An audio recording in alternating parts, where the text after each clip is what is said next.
Olá, hoje é dia 10 de setembro e eu estou aqui para a continuação da nossa aula teórica sobre o nascimento do balé. Vou compartilhar aqui com vocês a minha tela.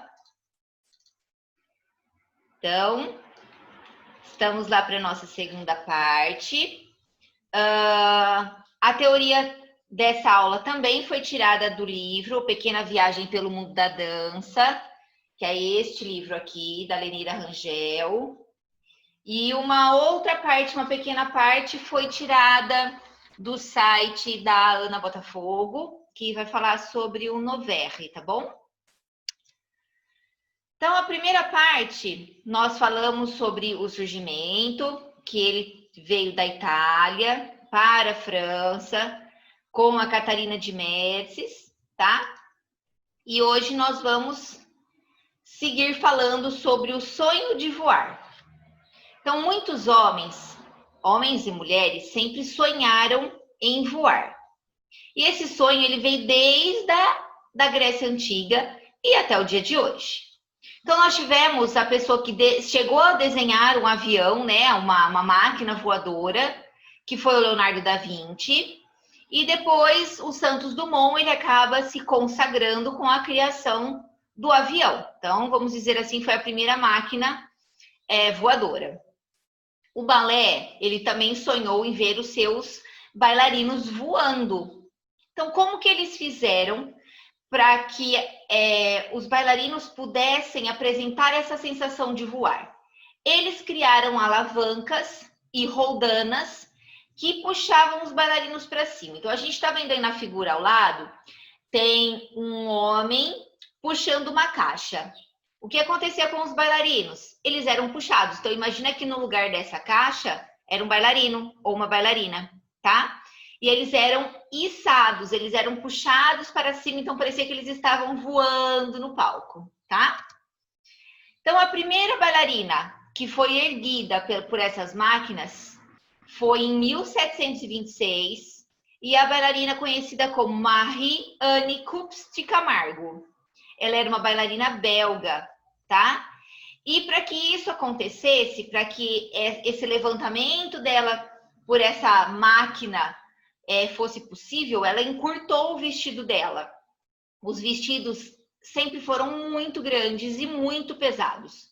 Então, quando ela fez isso, que encurtou um pouquinho o vestido e mostrou a canela, foi um escândalo na época. O pessoal ficou horrorizado por ver uma mulher mostrando os pés e parte da canela. Mas isso foi preciso para que ela conseguisse apresentar esse voo, né? Com o encurtamento da roupa, com o encurtamento da saia, possibilitou, ou seja, deu a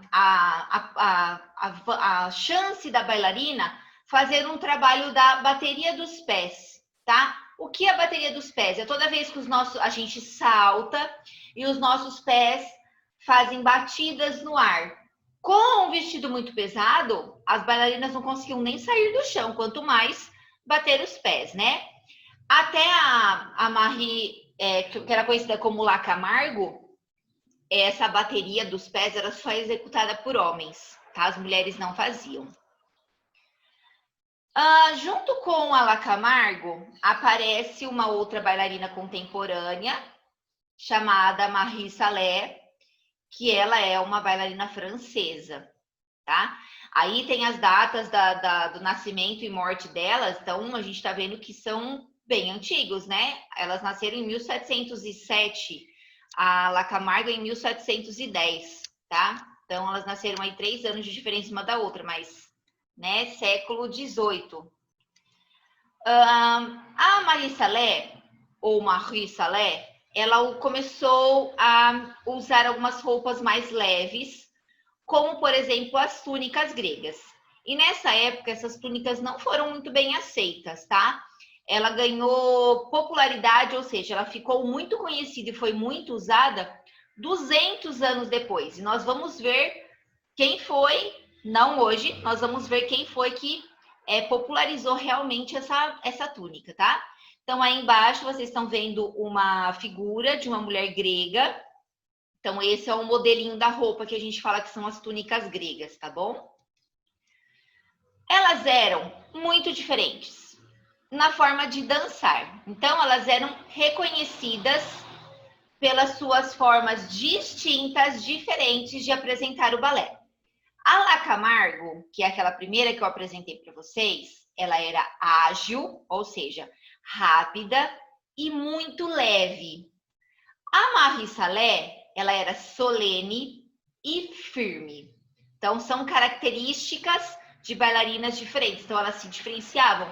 E as pessoas que assistiam elas dançando percebiam essa diferença entre as duas. Na segunda metade do século XVIII, o balé ele vai deixar de ser uma ópera, tá?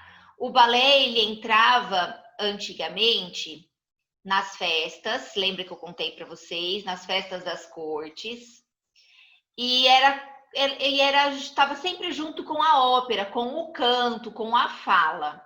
Então a dança era mais um momento de descontração, tá? Então é só na metade do século XVIII que o balé ele passa a ser o balé e ele se torna independente da ópera, ou seja, pode ter a ópera com dança, mas agora também tem só a dança. O principal responsável, ele não é o único, mas o principal responsável por essa mudança foi o francês Jean-Georges Noverre. Eu já contei para vocês sobre ele, porque todo ano, no dia 29 de abril, nós comemoramos o Dia Internacional da Dança, que é exatamente o dia do nascimento do Noverre, tá? Toda essa revolução que o Noverre fez, ele cria o balé sem as falas, que é conhecido como o balé de action, ou o balé de ação. Então, todo o balé era feito através de mímicas, da pantomima, do corpo do bailarino expressando o que precisava. Então, não precisava falar para demonstrar qualquer tipo de sentimento ou o que estava acontecendo naquele balé. Então, o Noverre ele vai publicar em 1760 o Lettres sur la danse, ou seja, cartas para a dança, cartas sobre a dança. E tem muitas coisas neste livro, tá? Tem a segunda imagem aí para vocês. A primeira imagem é a do Noverre e a segunda imagem é sobre o livro, né? Que muitas dessas cartas são atuais até os dias de hoje, tá?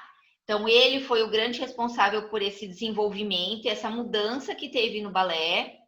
Então, os movimentos, eles eram responsáveis por caracterizar o movimento ou a cena. Então, quando era triste, quando era apaixonado, quando era um casamento, era um casamento. Então, onde aparece aí o uso da pantomima, que primeiro na cartilha, tinha uma atividade sobre a pantomima, e eu explicava um pouquinho também sobre a pantomima, tá bom? Então, hoje nossa aula eu termino aqui, falando um pouquinho sobre Jean-Georges Noverre. Nossa história não termina por aqui, vai aparecer o balé romântico, eu vou contar alguns balés para vocês, vou trazer qual foi o primeiro balé que a gente ainda dança, tá? Então tem muitas novidades, muitas coisas para a gente aprender. Não percam nossa próxima aula teórica. Se precisar, volta um pouquinho o vídeo.